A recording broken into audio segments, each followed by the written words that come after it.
जय गुरुदेव। परम संत बाबा जय गुरुदेव जी महाराज का संपूर्ण जीवन परिचय। इसमें आपको बताएंगे कि बाबा जय गुरुदेव जी महाराज कहाँ से किस प्रकार से उस परम पिता परमात्मा को प्राप्त किए और इसके बाद में हम सभी जीवों को जगाने के लिए सारे दुख और पीड़ाओं को सहते हुए बहुत बड़ा काम किया है। परम संत तुलसीदास जी महाराज, जिनको लोग बाबा जय गुरुदेव जी महाराज के नाम से जानते हैं, उनका जन्म भारत के उत्तर प्रदेश के एक छोटे से गांव में हुआ था।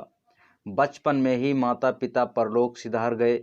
बाबा जी के शब्दों में मैं छोटा था, मुझे याद है कि मेरी माता जी ने मुझसे कहा था कि बेटे शादी मत करना, परमात्मा की प्राप्ति करना, मेरी ये दो बातें याद रखना।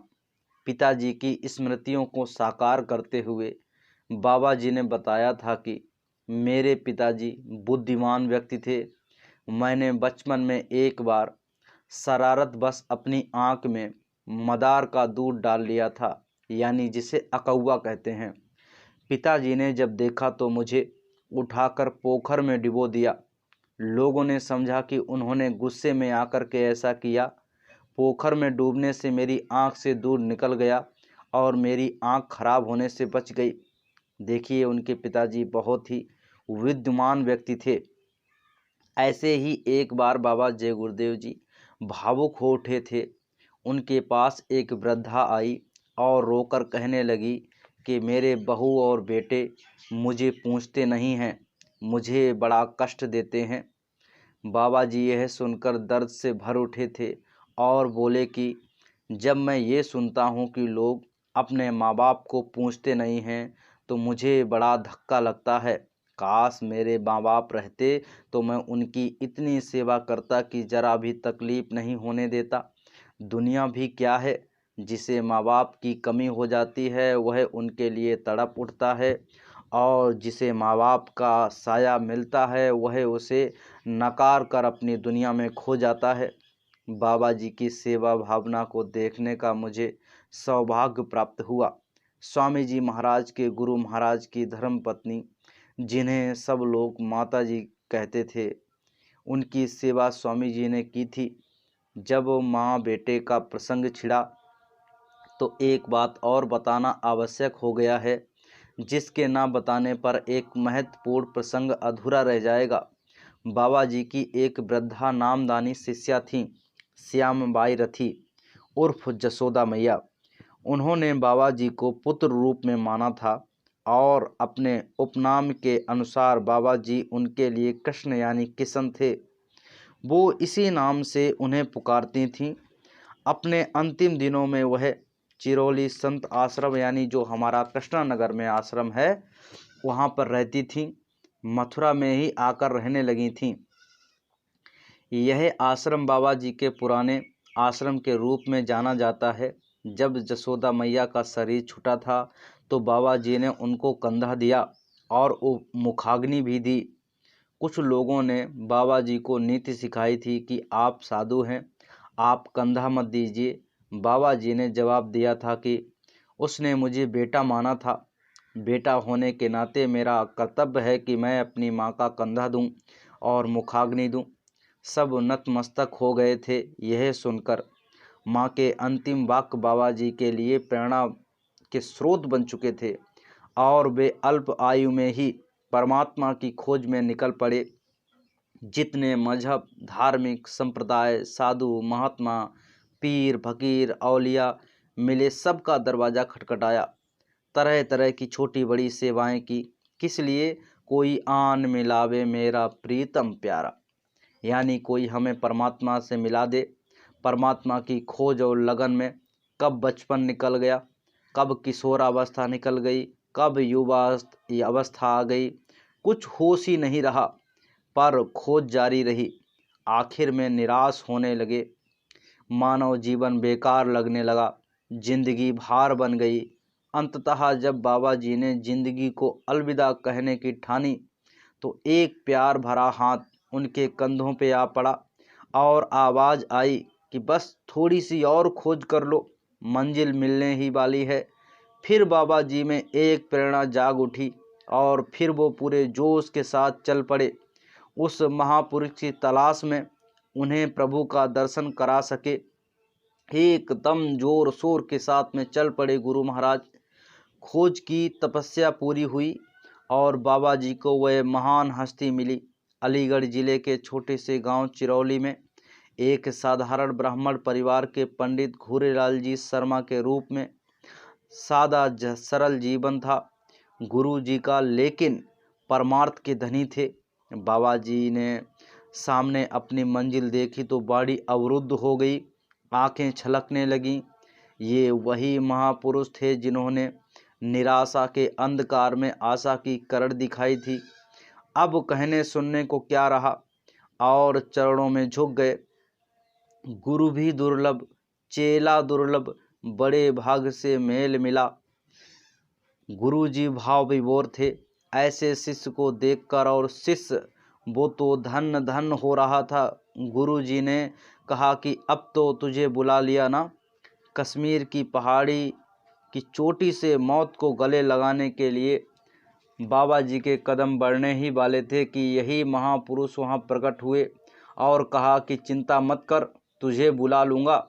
लेकिन बाबा जी के आंसू थमते ही नहीं थे।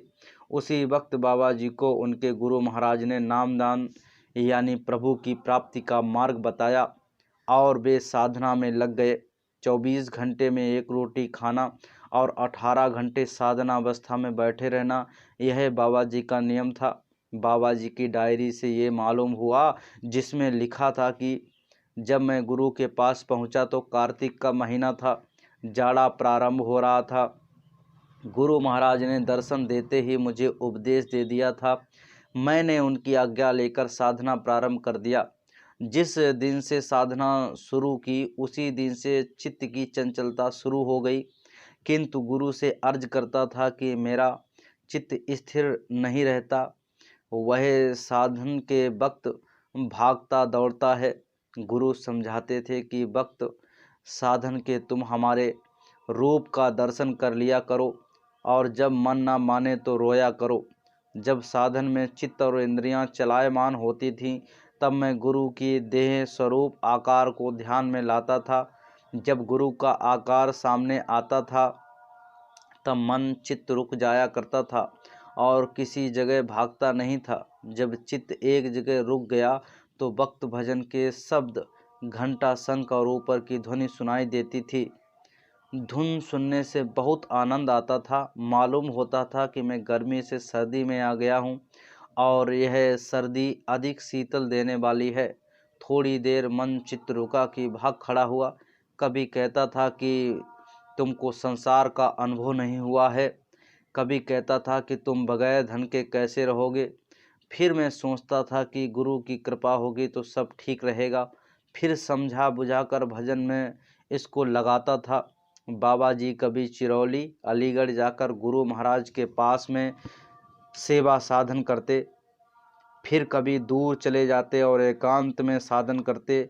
एक प्रश्न के उत्तर में एक बार बाबा जी ने कहा कि गुरु के पास रहना खाने की धार है, इसलिए मैं कभी कभी चिरौली से दूर जाकर भजन करता था, ताकि गुरु के प्रति मेरे मन में प्यार दृढ़ बना रहे और गुरु की मर्यादा भंग ना हो। देखिए, गुरु महाराज जो होते हैं वो हमेशा अपने जीवों की संभाल करते रहते हैं। एक बार की बात है, उन्होंने बताया कि मेरे पास एक ही धोती थी। मैं समझ नहीं पा रहा था कि कैसे नहाऊं और कैसे कपड़े बदलूं। मुझे स्वामी जी ने बुलाया और कहा, बेटे तेरी धोती इतनी गंदी क्यों है। मैंने दबी आवाज़ में कहा कि स्वामी जी एक ही धोती है। यह सुनकर उन्होंने कहा कि इसके 2 टुकड़े कर लो, एक साफ कर और दूसरी पहन, गंदगी अच्छी नहीं है। यह कहकर स्वामी जी ने मुझे पैसे दिए साबुन के लिए। मुझे बड़ी खुशी हुई कि मेरी समस्या सुलझ गई। मैंने समझ लिया कि गंदगी और है, एक कपड़े में भी साफ रहा जा सकता है। बाबा जी ने कहा कि हमारे गुरु महाराज बहुत सरल स्वभाव के थे, यानी दादा गुरु जी बहुत ही सरल स्वभाव के थे। गांव वाले भी उनको नहीं पहचान पाए। केवल इतना ही कहते थे कि पंडित जी बहुत सीधे साधे हैं। उनकी एक रचना है जिसे वो अक्सर गाया करते थे। मेरे रंग महल चली आओ, दिखाऊं तो है अगम गली। नए हर बास आस सब छोड़ो, तन मन प्रीत छुड़ानी जी। जगत लाज और कुल मर्यादा, इनको बंधन जानीजे। संभालूं तेरी बुद्धि मैली, मेरे रंग महल चली आओ। दिखाऊं तो है अगम गली, तिल को पेल तेल कर निरखो। परखो ज्योति निशानी जे, नील शिखर की राह पकड़ कर, सुरत निरत सैलानी जी। खिली जहाँ कमल कली, मेरे रंग महल चली आओ। दिखाऊं तो है अगम गली, सैल करो और महल निहारो। सुनो प्रेम की बानी जी, घाटी घाट अगारी देखो। बंकनाल पट छानी जी, गुरु की लखो मौज अली। मेरे रंग महल चली आओ, दिखाऊं तो है अगम गली। संगी संग छोड़कर प्यारी, सबसे हो अलगानी जी। माने सरोवर पैठ अनाहो, हंसन मेल मिलानी जी। रूप लखो अजब अली, मेरे रंग महल चली आओ। दिखाऊं तो है अगम गली, आगे चलो लखो गति न्यारी। सतगुरु शरण समानी जी, सतगुरु स्वामी की दया से पूरन पद पहचानी जी। दिखाऊं तो ये अगम गली, मेरे रंग महल चली आओ। दिखाऊं तो है अगम गली, मेरे रंग महल चली आओ। दिखाऊं तो है अगम गली। तो प्रेमी भाई बहनों, यह स्वामी जी महाराज का संक्षिप्त में थोड़ा सा जीवन परिचय है। आपको और भी अलग अलग पार्ट में इनके पूरे उद्देश्य और गुरु महाराज के पूरे जीवन से संबंधित जानकारियां दी जाएंगी। आपको वीडियो अच्छा लगा हो तो लाइक करके और सब्सक्राइब कर लीजिएगा। हमसे जुड़े रहिएगा। जय गुरुदेव।